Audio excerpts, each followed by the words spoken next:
How do you go from messy data to business insights? And once you're able to do it again and again for your clients, how does that journey change you?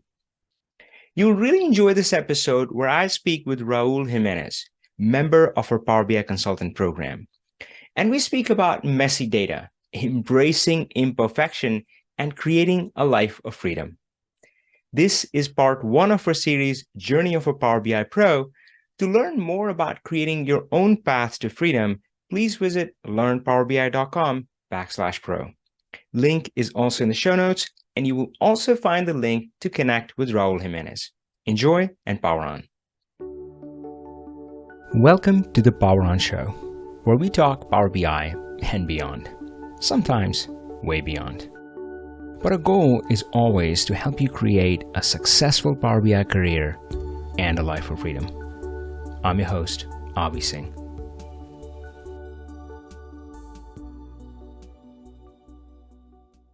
All right, folks, so we are live today with Raul on Talk Power BI, and I'm super excited. I have known Raul for a while now, and it's always a pleasure to be talking to 4 years. Same here, Avi. Great, Same great. here. Yep. I like to talk about, the sessions. I like to cover kind of in three parts. One, and these are aligned with kind of the core principles of life or career that I believe in. And Raul, I'm sure you're familiar with those. Do what you love, make an impact, and create a life of freedom. So I would like us to start on the first one. I want you to imagine you're in a Power BI conference and a friendly guy in a bow tie walks up to you. You do some small talk and he says, "So Raul, tell me what you do." So where would you start? I must say, I always practice my elevator pitch and the description, and I end up trying to overcomplicate it. I help my customers analyze, I help people that work in big distribution centers with a lot of products, different products. I help them optimize their inventory. I help them know what to buy, when to buy it, and how much to buy it, so they don't buy too much of it, buy at the right time. They can basically that. So people that, and I always, we've discussed, people that deal with that kind of problems, be it somebody that distributes for a supermarket and they Mm, have to distribute to all the supermarkets. You don't want to have too much of any product because it's just sitting there, it's money tied up, and you don't have too little of it because people will want your product and they don't have it. You can't offer it to them. They'll go somewhere else and you lose business. So when you have inventory, you have to have the correct inventory at the right time in the right mm, quantity. And that's what I help them analyze their sales, do yeah, forecast to help them optimize those elements of the inventory. that sounds incredible, but this seems complicated, and I can imagine in any warehouse so I run a small business, and I know already, even in my business, there's so many moving parts and components. I help me understand or get a little bit of a sense of the complexity that is there. And typically, what is the size of warehouses, or for the clients you work with? How many items are we talking about? I don't know. What are the moving Let parts? me see complexities. There are. We normally think of a product, okay, as tennis shoes, okay, but you have to Mm, have these tennis shoes in different sizes and different colors. So there might be tennis shoes for running, but so you might have flour. Okay, do you have corn flour or do you have wheat flour? Do you have the big packages, the small mm, packages, the extra one? So in normally, the clients I work with can have normally have between 5,000 to 6,000 different products, up to 12,000 to 15,000 different products. So wow. difficulties. Wait, this is just product types. You're not talking about units, right? You're just saying Correct. Product types. 5,000 Exactly. different products to Exactly. 15,000 different products. Whoa. All right. Tell me more. So we have milk. Do you have milk? We think of it as one product. Yeah, okay. We have different brands. We have milk that has extra protein. We have delactose milk. We have the Mhm. small packages. We have the big packages. We have the 5 gallon jugs. So each Yeah. one of those is referenced as an SKU, stock keeping units and has very Oh, unique that's what it stands number. for. I never thought Yeah, about it, you know? SKU. People always talk about the SKUs. Q is Yeah. a stock keeping unit. Yeah. Um, so you have to, let me see, stepping back, one of the first things we do with the clients, okay, you have to classify the products to see, we do a bit of a Pareto analysis. Mm. Pareto 80/20. What are the products that are sold the most in terms of quantity of cycles you sell a ton of little products, which helps optimize the warehouse, or in terms of money. The first go is normally about Interesting. money. There's no point in trying to improve or concentrate on products that you sell once every 6 months. You want to so Pareto, we classify the products normally as Wait, ABC. I'm gonna say it again because that felt so important, which is no point in optimizing a warehouse for a product you sell only 6 months. And I'm trying to kind of draw a parallel to my world. Sometimes what I find myself, and again, it's like I have the freedom to run my own business, but sometimes I would spend like 3 hours working on something which has this application, versus I could have been working on something bigger, maybe a YouTube video, which would yeah have a very different impact. So and and yeah, so of course I think yeah, I can imagine how the stakes can be bigger if somebody's running a warehouse. So great. So you're optimizing not for the product that you sell every 6 months. You're optimizing for So, the to maximize the money or the volume, right? That's what I and understood. let me see. There are two things. One is the money. How much do you Mm, have tied up? Cash is king. The more money that is available to invest in other things and marketing and whatnot will help. So we want to have the right amount of product yeah. when it's needed. So classifying, thinking of Pareto, I find that even in business, a lot of people don't understand Pareto. And the way I always explain it to people is we want to analyze what are the products that deliver 80% of the money, which surprisingly tend to be, as we know, Yeah. very concentrated, about 20%, Mm, 15, 16, 18, 20% of the products will generate 80% of the money. And I give it as the example I give my clients is, or people that haven't heard about the concept before, is if we were to analyze the sales of a big warehouse, of a big, what do you call it, something like Home Depot that mhm. sells paint and lumber and screws and hammers, 80% of the money comes from the big customers, builders, handymen. You and Yeah. myself that Yeah. once a month, if you're Buy like a set of myself, screws. Yeah. your wife tells you that there's some walls that need painting and have to be Yeah. fixed, or hang this Uh-huh. painting. We'll go and get two screws and we get a gallon of paint. We are Yeah. not. We don't give them that much money. They have to have it there because they want to have an offering for everybody. But the main money comes from those 20% of customers. Likewise, 20% of the products that you have are the bread and butter. They're the Yeah. ones that really bring in money. Yeah. So So so I'm just going to pause and call out to that this is really cool because what you're talking about, I mean, of course you're talking about warehouses in this context, but this is very universal. This would apply to any business. yes, And certainly the example you gave for customers, that certainly applies. Every business has oops, customers. my mistake. Sorry. All right. No, we're back on. Okay. Terrific. So, hey, talking about that sense of complexity, the sense of scale, what kind of size of a warehouse? Like, is it in, I suppose, in square feet? Just give me an Normally estimate. in that varies, but 20,000 feet. Twenty Um, thousand square feet. that is, yes, yeah, that's it's you know, and that's not even massive but the size in itself is not so important because I don't get too Mm, much into the logistic. I get more into the operations and the buying. And again, I always define it as what to buy, when to buy it, and how much of it to buy. yeah. Um, and you start finding. So let me see. The main thing is, okay, what to buy and when to buy it. You have to Hmm. analyze the sales. You have to see if there's seasonality. Somebody going back to the example of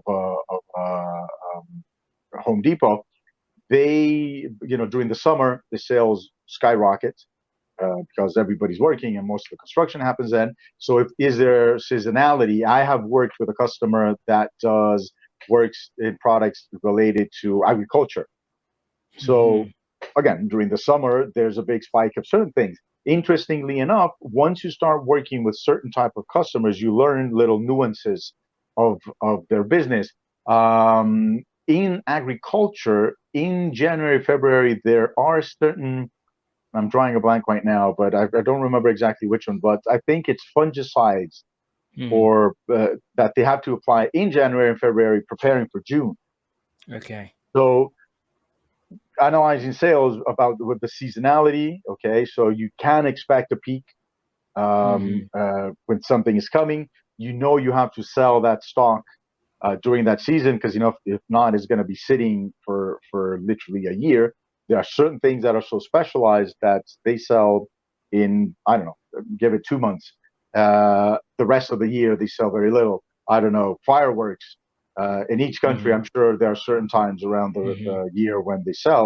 In the U.S., it might be 4th of July. In Latin America, it tends to be around Christmas for some reason. People Hmm. buy fireworks. So anyway, so Nice. you analyze the sales for those kind of patterns, the seasonality. You can forecast depending on how complex, or you can start adding certain things to think about and correlate, which is great nowadays with artificial intelligence. Certain things you can draw out of the information. On weekends, that is the first weekend of the first week of the month, or middle of the month, or end of the month, you'll get Hmm. a lot more sales because certain products are tied to when people get paid. So Wow. in Latin America, people get paid weekly. Some people get paid bi-weekly instead of once a month. So depending on your market, you will find this kind of things. So Yeah. obviously, the first step: analyze the sales, the season. When are the ups and downs, the valleys? Okay. Um, the products that are more important, you don't want the customers to come and not find them. So products that are very important, you tend to really run a low risk of running out. Hmm. That's another level of analysis in the supply chain. The level of service. How many times when something was needed, was it Yeah. available? If there's something that you buy very seldomly, that you sell very seldomly, you are more than likely to encounter a customer that will be happy and say, you can tell them, look, I'm very sorry, we don't have it, but we can get it to you in a week or 10 Hmm. days. Yeah. Yeah, look, I know, I almost never get that. I Yeah. just need it. And they'll be willing to do it. If it's something, if you go to a shop and you need milk, they'll go Hmm. somewhere else and buy it if you don't have it. So Yeah. you Well, have to sit back. Sorry, go ahead, Abby. no, man. I was just wondering that this. I mean, I was, uh, yeah, kind of admiring that the depth at which you have worked with your clients, and I can see that there is kind of a general layer that, yep, it's kind of, yep, warehousing, looking at products, looking at stocking, what to buy when. But it was really fascinating for me to hear the specifics. And I'll say that that's the part that I really enjoy about using Power BI or doing Power BI consulting, that it's always unique, right? I mean, and oh, so tell me a bit about that. What are the parts that you you specifically enjoy, or as you engage with the client? Yeah, tell me a bit about that. A thing. Let me see. But I enjoy, and well, I guess I say sadly, I always tell my kids, your dad used to be cool. I used to when I was younger. Um, Things that excite me are running the numbers and finding Hmm. the patterns and working with like-minded people. That is a thing that being independent, like something that you have helped me greatly to be an independent consultant, is being able to work with people whom I like working with, whom I get along with in projects that I like. I'm not being told by somebody, hey, Raul, you're going to be working on the this project for the next year and a half, and you don't like it. I have the freedom to, from the beginning, one has to be professional. You can't, after 6 months, say, man, I don't like you guys anymore. You Hmm. can't do that. Um, but it gets to the point where it's you can tell the potential customer, look, I don't think we're a good fit, and I can put you in contact with somebody. And normally, it might not be something personal. It might be that the customer is in Europe, and I realized I tried it once, and I thought, Yeah. no, I can get up early in the morning, and Yeah. it doesn't work. Yeah. It'll be very complicated. It could work, but Mm. it would be really complicated. It could be that it is something that, anyway, a Y- million reasons. Yeah. Having the freedom of telling somebody or rejecting a project is amazing.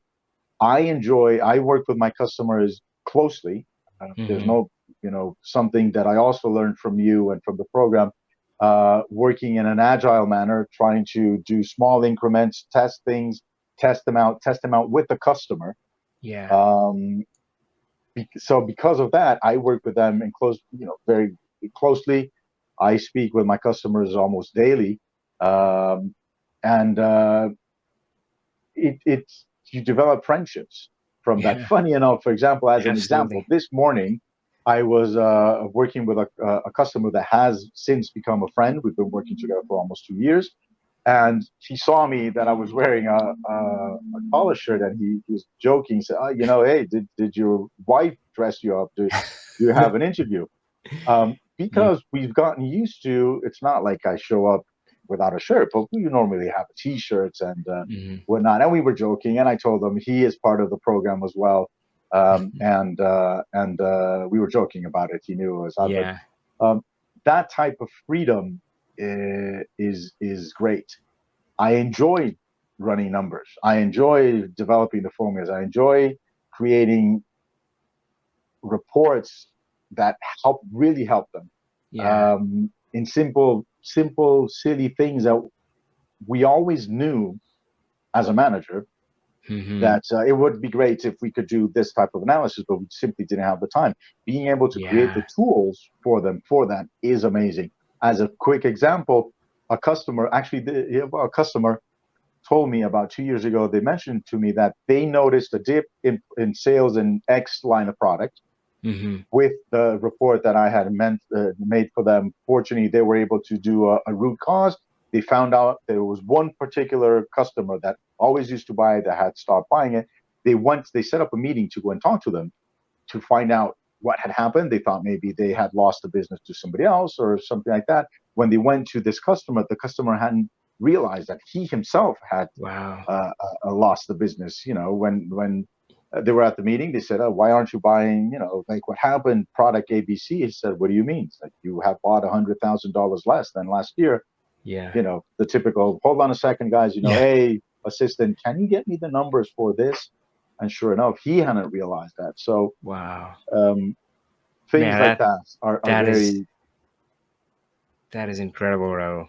What a great story. I mean, I've been lucky enough to kind of experience that a few times where, not intentionally, I don't walk in that way, but sometimes where you find that, yeah, through the data you kind of know their business better than they do, and in this case, this happened for your clients, right? So that's quite an incredible story. Tell me more about the people you work with. So I know you talked about kind of warehouses and so forth. Are you working with the executive level, the senior management level? Who are your typical senior clients? management. Normally, senior management that is in charge of it. Uh, and yes, senior management. The buy-in has to be there from senior Yeah. management. And I normally work with the higher level people that can make decisions quickly. Hmm. They can not make people use something, but they can the request that the tool be used is normally coming from them. They're not receiving it from somebody, but they are the ones driving the Yeah. adoption of the tool. The customers that I deal with are normally customers that have revenue in excess of 100 million. Okay. Um, Now, having said that, the number of employees themselves aren't that high. It is, Hmm. you can move a lot of money. one truck, for example. So it's Hmm. not that well, some of them manufacture, but mostly it's distribution of Yeah. products, business to business. They don't sell to the end users.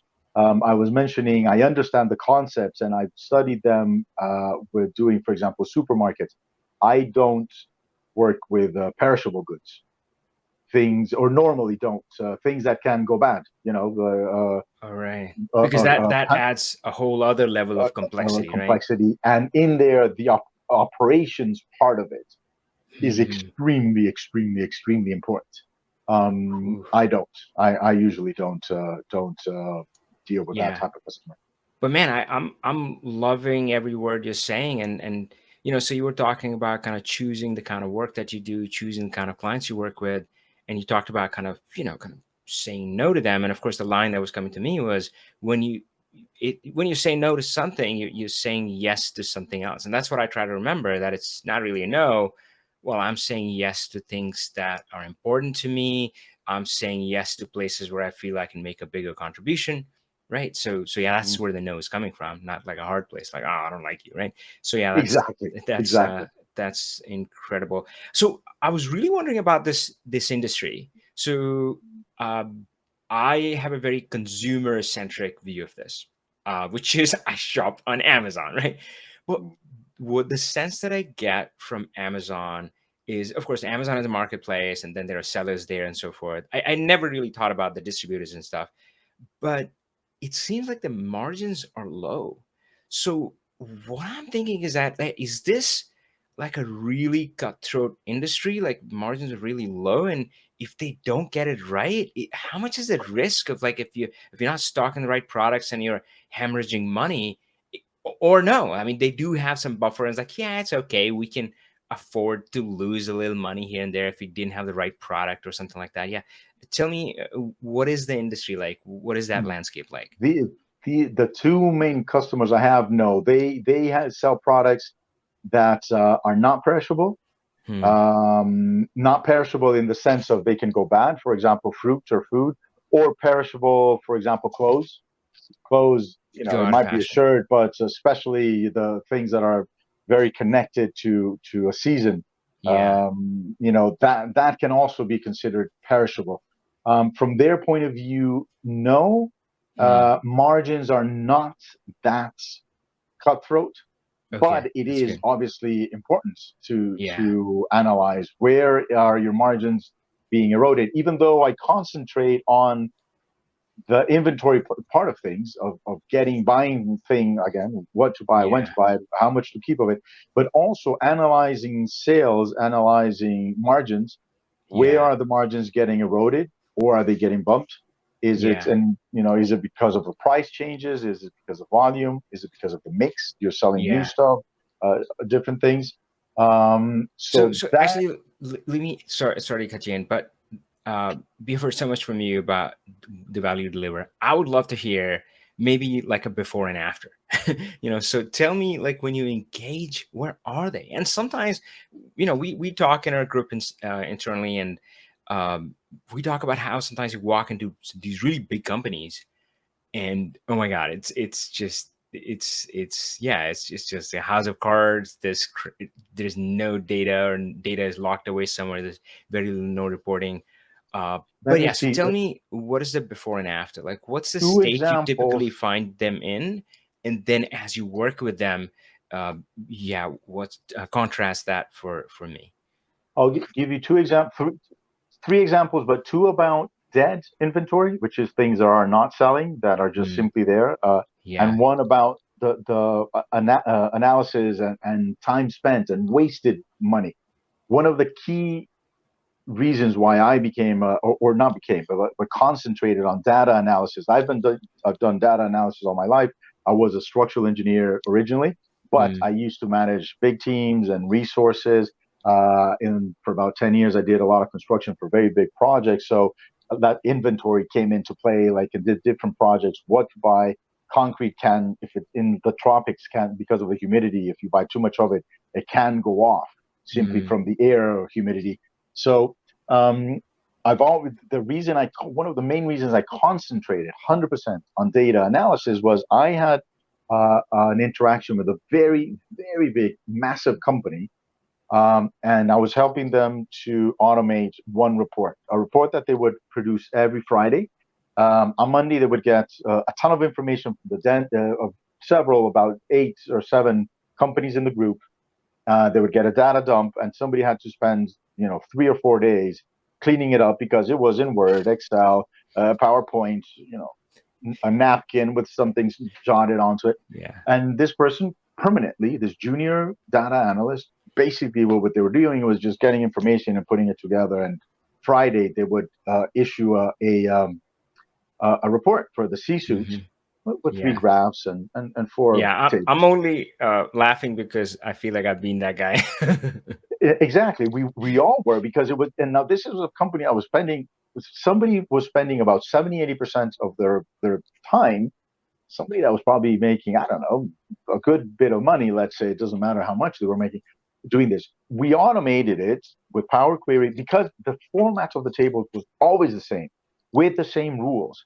There Yeah. was one company that had a legacy system where they didn't have a field to record X, so Hmm. they would add an asterisk or a B or a C, and if it had B, you have to go up 20%. If it had a C, and it was Tuesday, you had to divide it by two. This kind of thing. The Yeah. rules were always the same.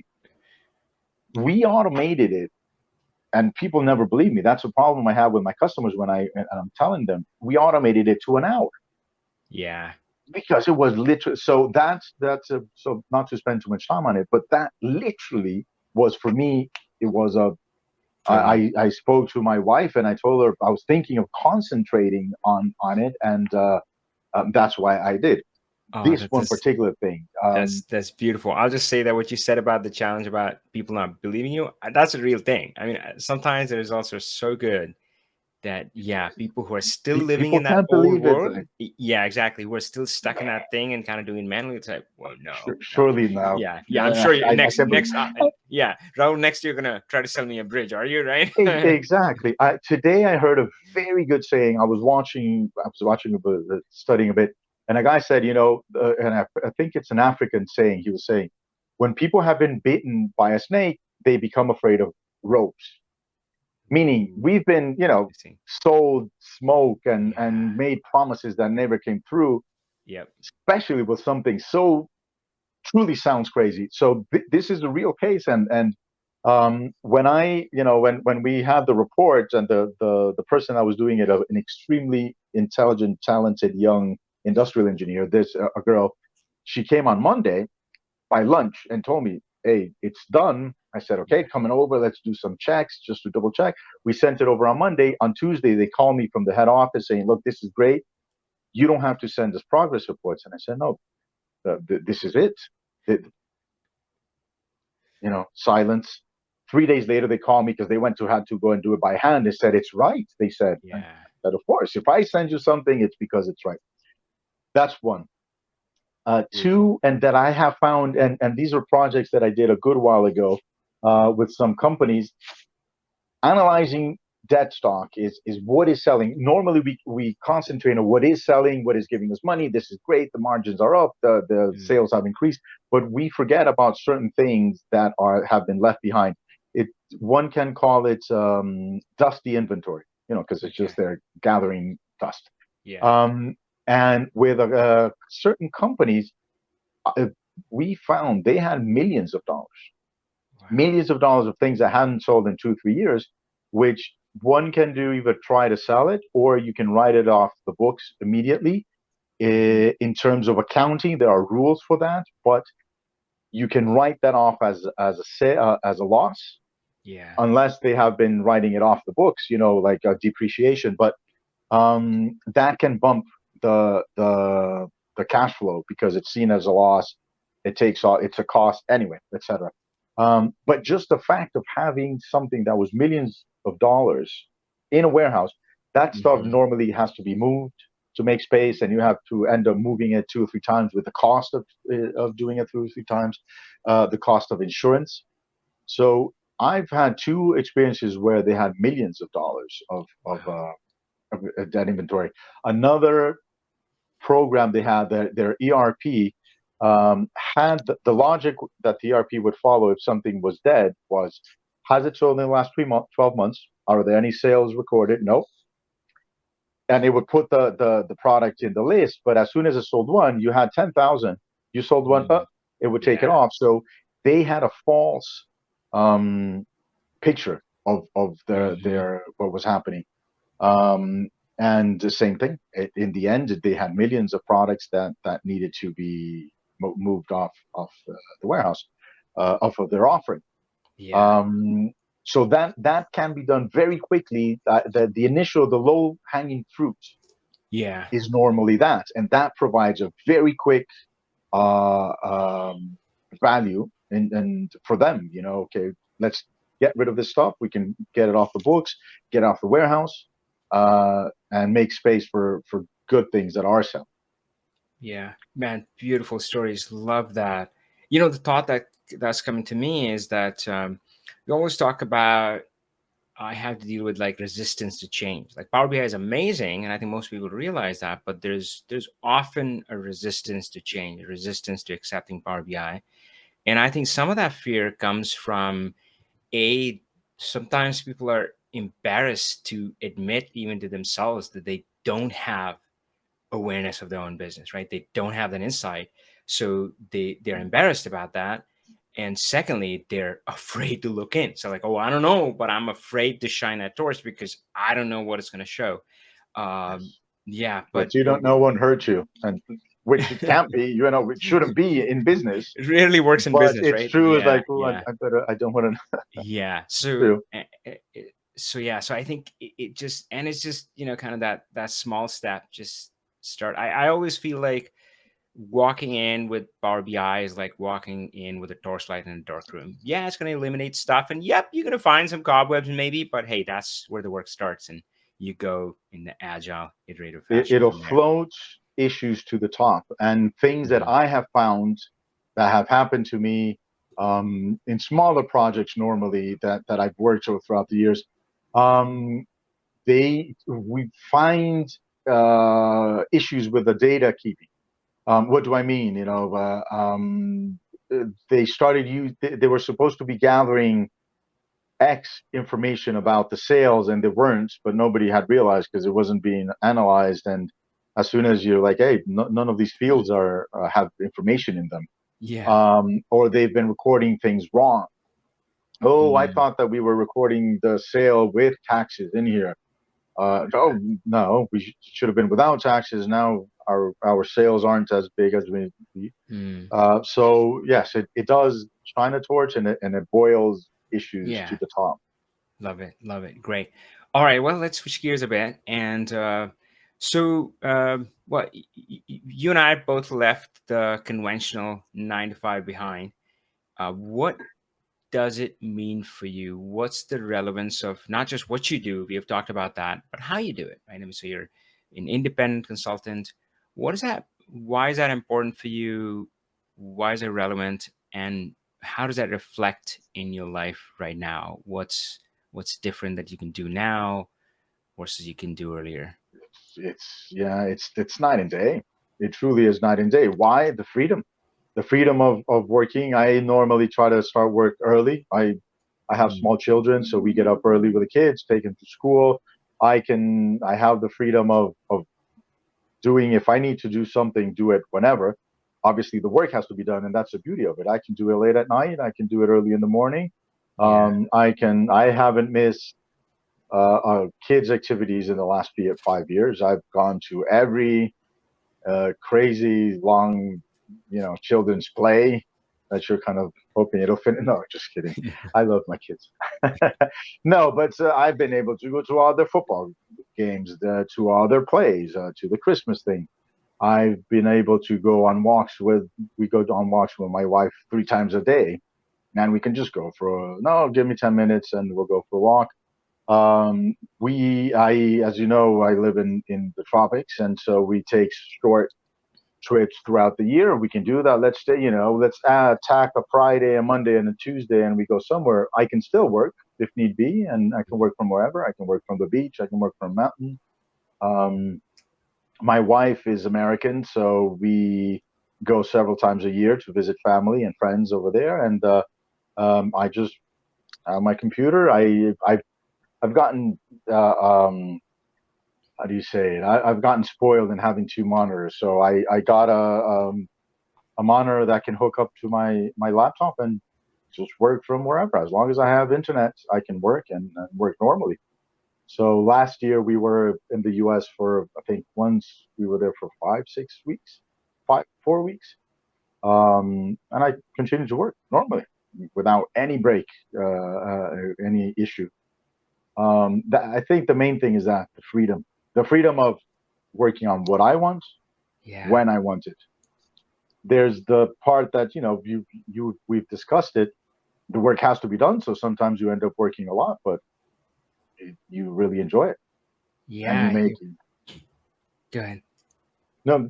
That's like the freedom. I had the luck, and I got slightly spoiled. Also, I worked for about 10 years, almost 10 years in Europe, which has a ton of holidays, but yeah, I couldn't at all go back to a situation where I had only 2 or 3 weeks of break a year, and I had to plan it and ask for it and hope for somebody to approve it, and so that is the key thing: the freedom of time and doing things on my own accord.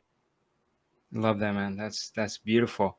So, of course, I think about this idea of freedom. I reflect in my own life, and I think control and freedom is kind of intertwined. And you talked about that. You have control over your life, right? You can choose. I mean, sometimes you work, and then you spend time with your family. Now, there was a moment in both of our lives where we felt possibly completely out of control, and I'm talking about the layoff. So, so Which for we both me, have. we both have, Yeah, yeah. we both But have been, yeah, yours was a little more box. dramatic. So for us, they gave us a notice Car period. For you, Oh no, you walked out with cardboard it. box, like like Yeah, in the movies. I can laugh about it now, but yeah, and it ended up being like the absolute best thing that could have happened to me. But yeah, yes, like, and it was I remember it was April Fools, and I got home and my wife just looked at me. If you're joking, this isn't funny.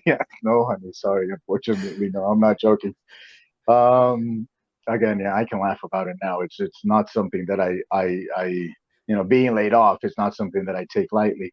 And it's funny that you describe it to that. I describe him as a friend, right? He's a client, somebody, the guy actually I was talking to about this morning. He once told me, don't say it as you got fired. hmm. That sounds as if you were stealing the coffee from the where from the from a room, Yeah, and they found out that you were stealing the coffee. I always tell them that no, it wasn't that. They never realized I was stealing the coffee. But he always says that no, the company had been bought out, and all the management eventually got fired, got let go. I was one yeah, of the middle batch. Um, an interesting thing that I have found, I have since, and I think I've mentioned this to you before.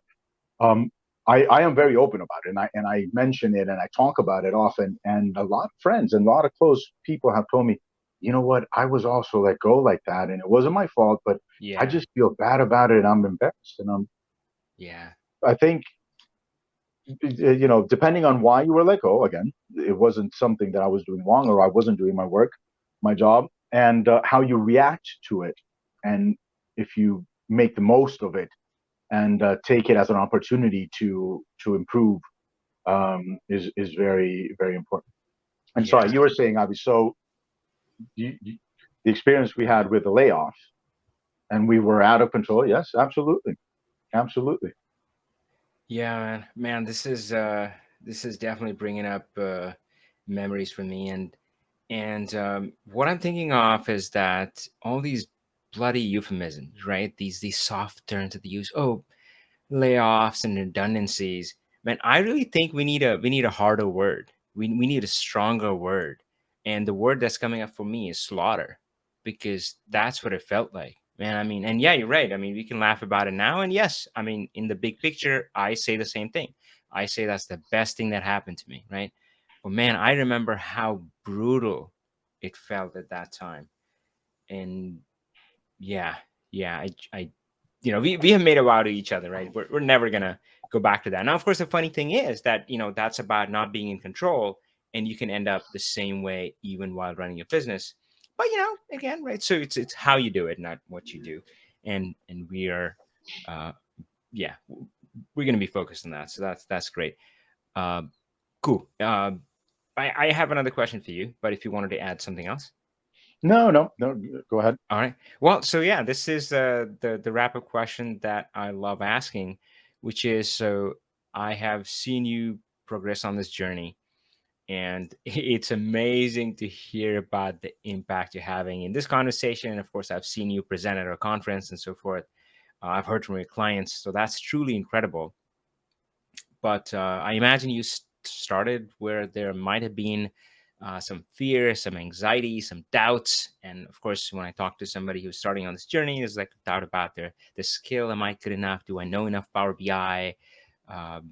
Will I succeed in this path? All of that. What would you say to that person who's standing at that threshold and about to start this journey?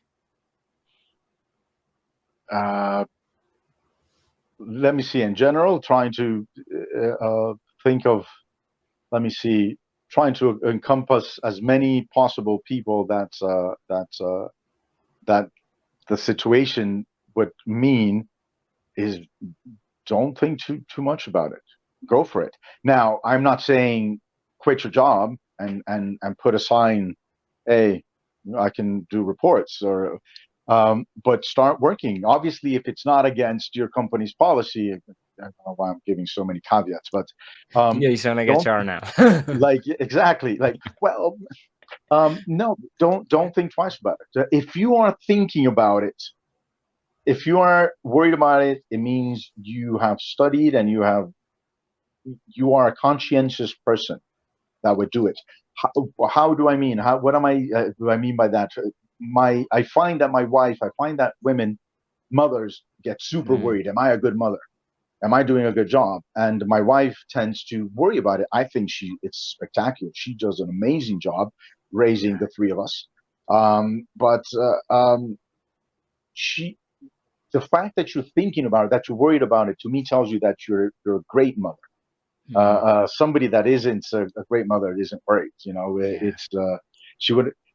If you have certain doubts, it means you are conscientious. You are somebody that works hard, that wants to give the best of you. Ooh, Start love it. small.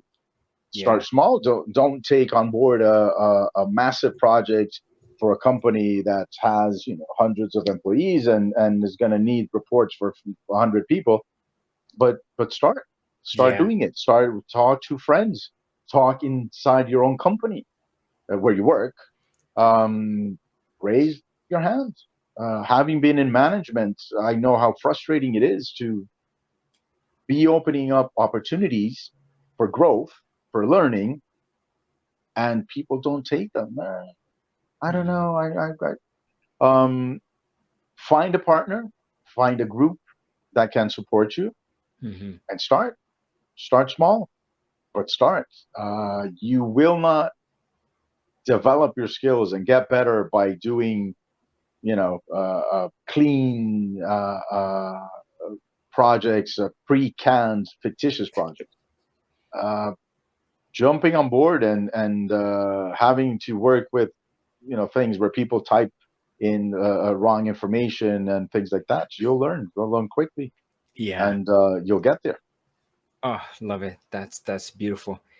Yeah, I mean, so of course, Power BI is good with messy data. Well, man, that's every business out there, right? So, yep, as long as you're working with AdventureWorks, Contoso, and Fabricam, it's not really going to You expose won't you. learn. Yeah. I So, mean, recently I did a project for a company that was looking after commissions, and they sell products from 15 different companies, and the 15 companies send them the information, obviously in different ways, completely different. They had to, and they would do it by hands, and they had calculated they were doing about 15 hours, 5 hours a month, to calculate commissions, which not more, often than not had mistakes because, and now they've automated it into something that half an hour, 45 minutes. That's incredible. Another thing that I loved what you talked about was this idea of fear, and the message that I kind of got was that I think a lot of time we equate fear as, oh, that means I shouldn't go there. Fear equals danger or something, right? But that's not quite how this is, and that's what you talked about. That the fact that you have that fear, that just means amazing. That means you're going to be prepared, and you're going to plan for it and just take baby steps and get there. So yes, I think this idea that fear doesn't mean that, oh, danger, don't go there. Fear just Uh, means, oh, tread it, carefully. we have to be careful. There's a thing called the Dunning Kruger syndrome. It's the people that don't know, people that don't know about something can be very dangerous, aren't aware, and they think they're super good at it, and people that give you advice or opinions about science, about sports or something, and they say they cannot be swayed. Yeah, Um, Normally don't realize their shortcomings. Somebody that has shortcomings or is not 100% sure, realizes its shortcomings, will improve, will study, will be yeah, careful. Um, so yeah, again, reinforcing it. Don't think too much about it. Start small, but yeah. start doing work, real life work. Love that. So let me ask you something specific, which I think we both again have in common, which we both come from a business background. And I know I've struggled with that. I'm like, oh shit, I'm not a techie, right? And I feel like sometimes I'm going up against these guys who are, um, yeah, right, data warehousing and AI and Azure, Yes, and it can be intimidating, they know especially when you're starting. SQL and Yeah, what's your what have you found in your journey about that, or if you have struggled with you that? don't have to have you have to have some inkling, but no, you don't have to know all these different languages and know all the different systems. Things that you can eventually improve if you want to. For example, after 4.5 years of doing this full time, almost five, Hmm. I recently made an effort. I said, okay, let's try to learn how to connect to an API properly Mm-hmm. now. And I finally learned quite a bit, but still, I have what I would say is learn the concepts to and bring them into your solution and know who to ask. Mm. Throughout all my work in whatever work I've been doing, I always had a group of allies or people that, okay, I'm not good at that, but I know I can go to that person and ask them. So if you need to connect to certain systems, if it's very complicated, you have to let your customer know what the cost will be and the time and the quality, but develop a group of connections that will help you know who to talk to solve those things. Uh, you don't have to solve absolutely everything. You don't have to know programming languages. Um, you have to, well, we're doing business. You have to have some idea about numbers. If you've worked with Excel and done certain formulas, you've done some lookups here and there, you should be okay enough to start at least. That's terrific. So I know when I started, there was this feeling that I I needed to be perfect. I needed to know everything, know all the answers, and I needed to look perfect. And that felt like such a crazy burden.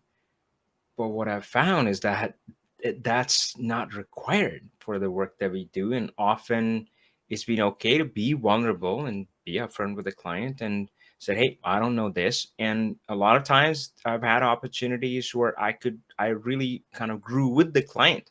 So I'm wondering if you have experienced something similar. Yeah, absolutely. And in terms of the type of analysis that we do and the solutions that we develop, because it wasn't possible before, people did just gave up. It would be great if I could do this, but to organize that on a weekly basis, on a monthly basis, it is so much crazy, ridiculous amount of work that okay, no. Mm. Once you realize and the solution is there and the model is there, at least the initial model, and you realize, okay, oh, you mean we can start tracking? I don't know what examples to give you because, but you can analyze it to your heart's content. Yeah. Oh, oh, you mean we can do X, Y, Z? Yes, of course. And then Yeah. you start getting, could we do X? And you can see how things start getting more complicated and not complicated in the sense of bad, or a stronger solution. Can we analyze the sales, why, but have a page that we go to based on the top 10 products they have bought for the last 10 years? And they realize you can do that. They realize you can program it in. And so with them, yes, we Yeah. have evolved. I had a customer, I'm thinking the type of requests that come in get a lot more detailed and Yeah. powerful Yeah. once they realize it can be done. And it's okay for you to grow, right? I mean, you to grow your technical expertise as you walk that journey with your As it client, goes. right? Not Absolutely. not know it all beforehand, right? I mean, after I've started again in the last year doing Power Automate, and we had a thing where we wanted to capture certain information, but it was live information on open orders, orders that the customer has ordered, has paid, but hasn't been sent either from the warehouse or they're waiting for it to come. That's called an open order, and because it's once it gets shipped, it gets removed from that table. I told them, well, we should be tracking um, what has been happening. And said, yeah, but that module, our ERP provider, it's about $15,000. It's very simple, but they said that's what it is. I went online and made an effort and started studying and reached out to a certain people. And with Power Automate, I did it. So and it's still running. Every Saturday it goes. It collects the information. It puts into an Excel file and puts it into their SharePoint. And we've been tracking the information. And now they can see, yes, we have improved. Yeah. And so I grew up in terms of doing RPAs, robotic process automation, Great. with Great. Power Automate. I will never be extremely well versed at it, but I know enough to do certain things, and I develop the connections now with people that can help me when I need something more complex. That's wonderful. And of course, the story that you just shared, you did it at the fraction of the cost for that module, which Substantially might have less. done it right. Yes. That's amazing. That's amazing. So Raul, it's been such a joy to hear about what you do, who you serve, and the fact that you do it on your own terms with your life of freedom, where you're in control, you choose. So if people do want to work with you, what's the best way for them to get in touch with you? They can email me. I that's well, because you struggled with me. We had some technical difficulties, and that's why I'm on my phone. My For some reason the computer wouldn't. I would be able to share it. I don't know, Avi, if you can share my LinkedIn. You can, or you can actually. I will. My email. You can Jimenez, RJIMENEZ at Delphi BI, Perfect. DELPHIBI.com. Or That's on great. LinkedIn. I think you're On, easy to find on LinkedIn as well, on especially if LinkedIn, they're I'll see yeah. Raul Perfect. Jimenez. You will find me there, and it'd be a Great. pleasure. If you guys have questions, and in general, I also end up helping a lot of people just for the sake of it. And if it's something simple, you know, we can jump on a session and solve some simple things. Tech No problem. or career advice? Open to both? As well, absolutely. Perfect. Perfect. That's great. Thanks. Thanks so much, Raul. All right, folks. We'll see you on the next one. Take care and power on.